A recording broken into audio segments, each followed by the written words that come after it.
in the Chicago Public Schools, we have 18,000 homeless children. 18,000. And what does that do?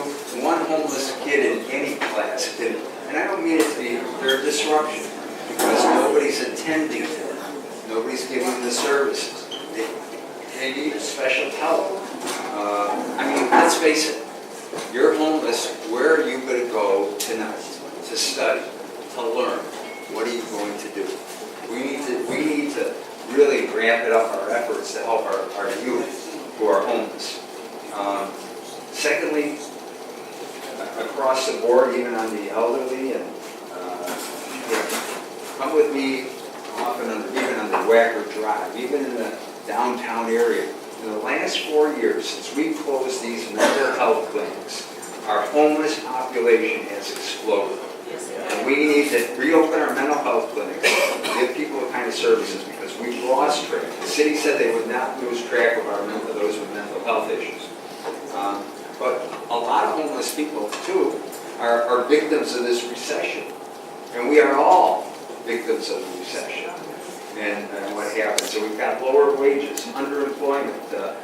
We don't have employment in our communities. So we need to find ways to help our kids. And when we talk about the 2.0 program, I'm not sure. I don't even think that's aggressive enough, and I mean that. I think we've got to be very aggressive to help those that are homeless in our city. I've been very active on several veterans' homes to be built. I think people in here know that about 1/3 out of every person that you meet on the street that's homeless is a veteran. So, we need it, and I've helped direct resources and open up homes for homeless veterans in the second floor. Do you have any thoughts on employer-adjusted home ownership programs? Right, what was the first word there? Do you have any thoughts on employer-adjusted home ownership programs? Well, that's an interesting question, because I'll tell you what I have proposed in the city council in Poland. Two things, and we had hearings on it.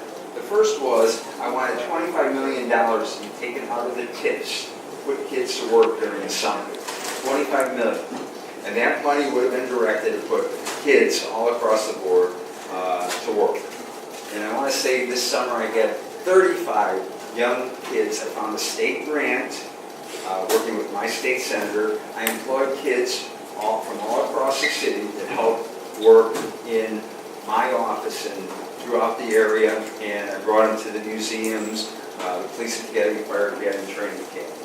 They were all low income. I hate to use that term, but that was what the requirements are. They had to get paid $9 an hour. They worked 20 hours a week.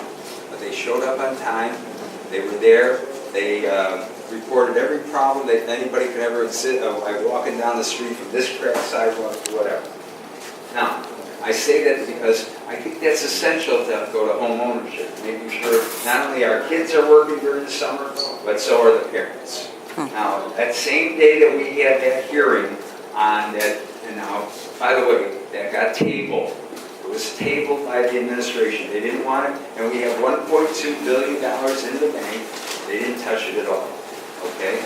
Now, I also proposed out of the TIFs that we use the TIFs as banks, so people can obtain mortgages out of it and use those, and especially first-time homeowner buyers, and make them affordable housing across the board. And especially, we should direct our resources to police, fire, teachers who haven't, because let's face it, if they're going through the educational system, they got mound at that, and it's hard for them to get credit. We should use those TIFs as a bank for them. Do you have any thoughts on landlord accountability programs? Would you repeat the question? Sure. Do you have any thoughts on landlord accountability programs? That's a good one. That is a good one, because, no matter which way we look at it, I mean, we've got to be much more aggressive with our landlords. I don't mean to say this because I really haven't, and I will tell you in the last 24 hours I've been thinking about that. I've been able to go into with police, our inspectors on several occasions to go into buildings and make sure that they write them up. But they're larger complexes, and I'll tell you that right off the bat. One place we gave 258 citations. At the former Henry Horner Homes, which is now called West Haven, the builder made an absolute mess of the homes. The water's coming through, all pipes are broken. After only a few years, we went in, we worked with CHA, we had them correct all the problems. Sometimes, I don't want somebody to be knocking on everybody's door and then walking in, because I think sometimes that gets to be governmental intrusion. But we need clean, healthy apartments and units where people live, period. And that's why we've got the bed bug ordinance that has come through and gone through, which is sometimes difficult to enforce. But we need across the board where we have good heat, good water, all here. And I'll make a kind of amendment. I had a question for you about that. So in South Shore specifically with landlords, we have a situation where a lot of times people get people who buy a home or buy a building who live in Tokyo, Sweden, Arizona, and our buildings are sitting, and there's no way for us to improve the building. We can't use the building. We can't really do anything with it.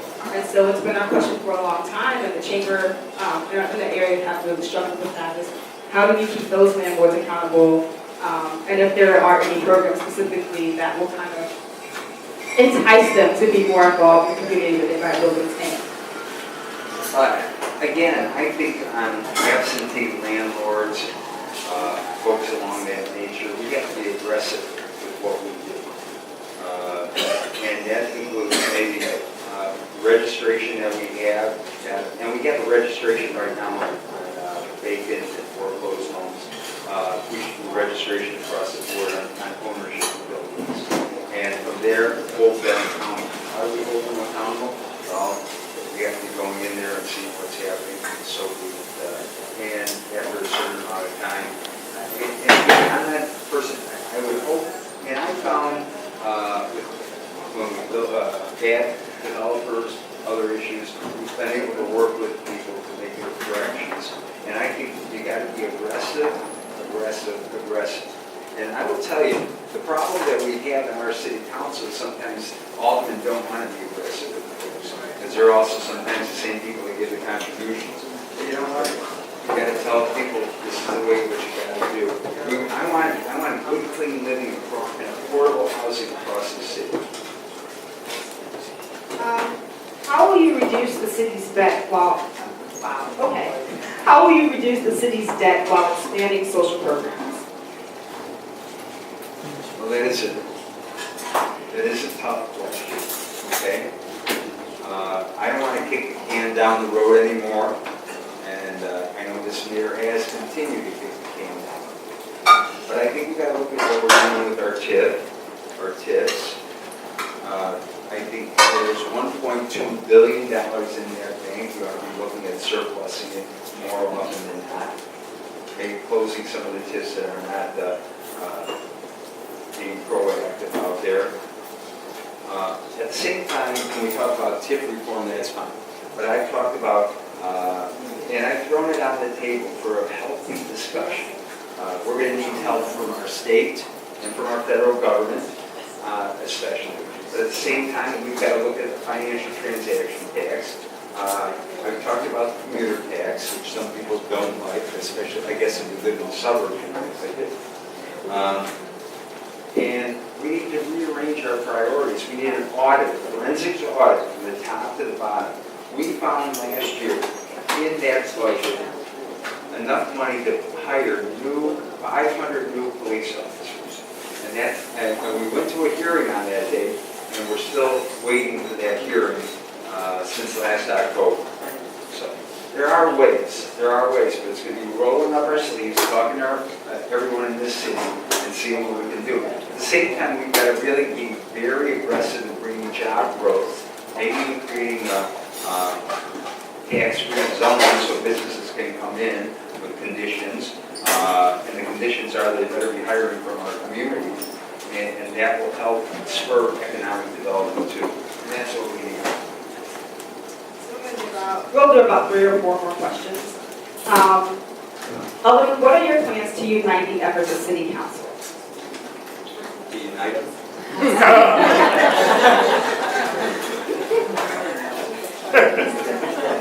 Well, I really, first of all, I think everybody knows I was elected in the 2nd ward of the city of Chicago. And the 2nd ward was the most historic black ward in this city. Oscar DeFries was elected in 1915. And I was the first non-African American elected in that, while my ward was 65% African American in 07. I think when they remapped the ward and moved the 2nd ward to the south side, to the north side, it was probably the biggest slap in the face of many people across this city, especially of our black communities. And when I looked at it, people were more worried. I think if everybody remembers the day after the remap, I think it was like the 19th, you look at the Tribune or the Sun-Times, and everybody's looking at the maps because it was the first time they saw it. You know, Brom and Mel and Burke made those maps up. You know, and I think we need a non-compliant city council. We need a non-compliant people that are willing to stand up and fight for the people and question what's happening. We need new aldermen across the board. Anybody that voted for that map ought to be voted out. So, I can't clap. I got my hand. Thank you. But and a lot of them, you can go around. What do I have to do to get my pension? I didn't know for a part-time job you get a full-time pension. You know, and I worked 50 hours a week at being an alderman. And even when I got sick, I was working. I was doing what needed to be done for my community and for my ward. And I got 14 different communities in the 2nd ward. And now I got to be concerned with a new 2nd ward for all the zoning up there, so I've got 2 wards to be careful of. I think a very progressive agenda on what we need to do, of serving the people, of being active and involved. I don't want to get into it. Those of you may remember that Scott August back and myself introduced a map that had 35 wards. And we have about 72 communities in the city of Chicago. And the way we structured it, there were two communities in each ward. And it matched our communities. It showed compact, contiguous, the items that are necessary instead of the nonsense that we have now that's going to go into effect in 2015. 2 more questions. We'll save a really good one for last. What can be done for you to secure... What can be done I for think you're just going to you? lock the door up there. I don't know if the answer would let you by, but what can be done for you to secure that seniors will be able to keep their homes? Well, first of all, and the question was, what can be done for... I guess specifically in the 7th ward? Yes. Well, first of all, I have ward night, okay, and a lot of other folks have ward night, so people come in to see me. And they come in from all parts of the city of Chicago to see me. And when I'm mayor, I'm going to have ward night in every ward, and I'll be there. But we also have a legal, and it's twice a month, and we've saved homes across the board. I will work closely with